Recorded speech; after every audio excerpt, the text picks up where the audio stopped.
Hey everyone, it's Tammy.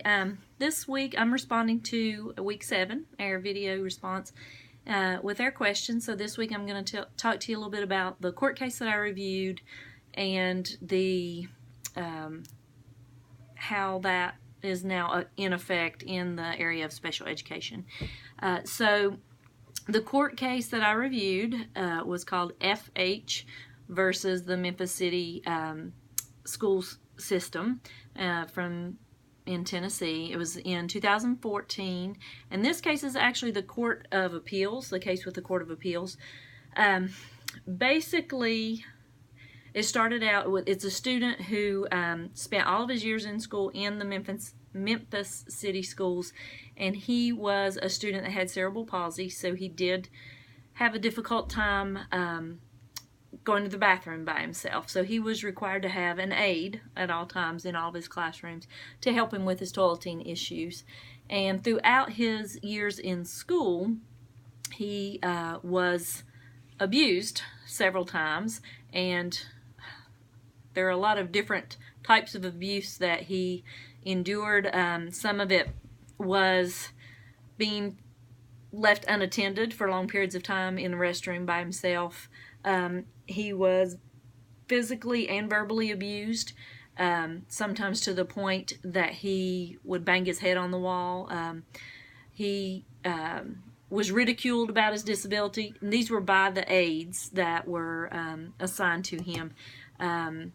The aide had actually brought him out after going to the restroom where he'd had an accident, and then in front of his class, and the teacher talked about how he smelled because he had had an accident, and was actually sexually abused by an aide on one or more occasions while he was in a private bathroom, which astounds me that all of those things could have gone on for a long period of time and nothing been done about it or reported or whatever.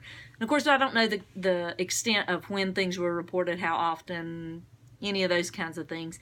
The parents did file due process in 2011, and they reached a settlement agreement with the division. And some of these things stem from that. The settlement agreement, while they met and came up with the agreement within 90 days, it wasn't finalized. Everybody didn't get it signed until it had been 97 days, which comes into play a little bit later. The other piece of that is that they said that anything that had already been discussed at that point, they could not further discuss it. No one could talk about it. It couldn't be brought up. They couldn't file suit about anything once the settlement was reached.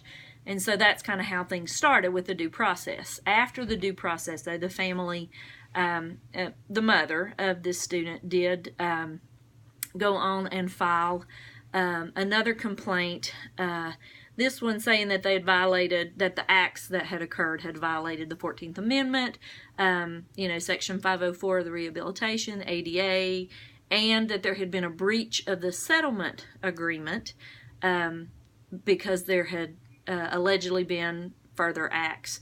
That was dismissed because there was what the courts called a failure to submit a claim or to state a specific claim. So they then filed for redress from educational injuries, which that's really the key term here, because as it went through the court, all of the arguments that they had, first it was that they had to exhaust everything before it came to the courts, and they were saying that there hadn't been that exhaustion of the claims prior to it coming, even earlier with the due process and all of those things. But what it boiled down to basically was that they were saying that they wanted redress for these educational injuries that the student had endured or had accrued during all this time. The sixth district, the Court of Appeals, did send this on, and I really like what the judge said at the very end. Really what they said was these were not educational injuries, basically, and so therefore they could further go on to have that looked at by a higher court. I have not in my research been able to find that, but I do want to just read a piece of the concurrence that was at the end of this, because I guess because this judge says it better than I could say it, so I want to read it because I felt like it was so important. To characterize FH, that's the student, his injuries as educational is to belittle them. The gravamen of his claim is not that the conduct described in his complaint might reduce his SAT scores. The gravamen of his claim, rather, is that the conduct was an attack upon his dignity as a human being. That injury was not remediable by changes to his IEP, nor was it a mere promise to not let these things happen again. The remedy for his injury, therefore, lay not in the IDEA's administrative procedures, where they were talking about, not exhausting the claims before they brought it, but instead, his remedy lies in a federal court where FH can obtain not only compensation for his injuries, but recognition of what they actually were.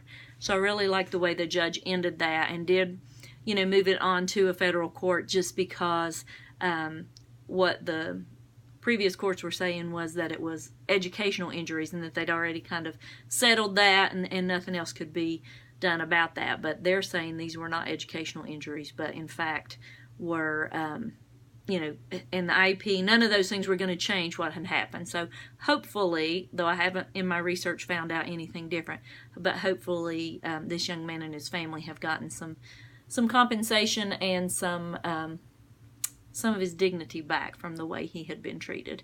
So the second part of our question is the overview. How is this practical in today's special education? Well, just like it was then, it's just appalling to think about any of the things that could be occurring to this child. And like I said earlier, I can't imagine how he went through all those years in school without something being said, someone having reported what was going on, those types of things. So I can't imagine something like that would go on for a week without there being some type of us finding out about it. So to know that all of those things had occurred over and over, really is just sickening to me. So obviously, I think that there's definitely some practical application there. There was a lot of discussion about training of the paraprofessionals or the aides that worked with the students, so I think there definitely has to be that.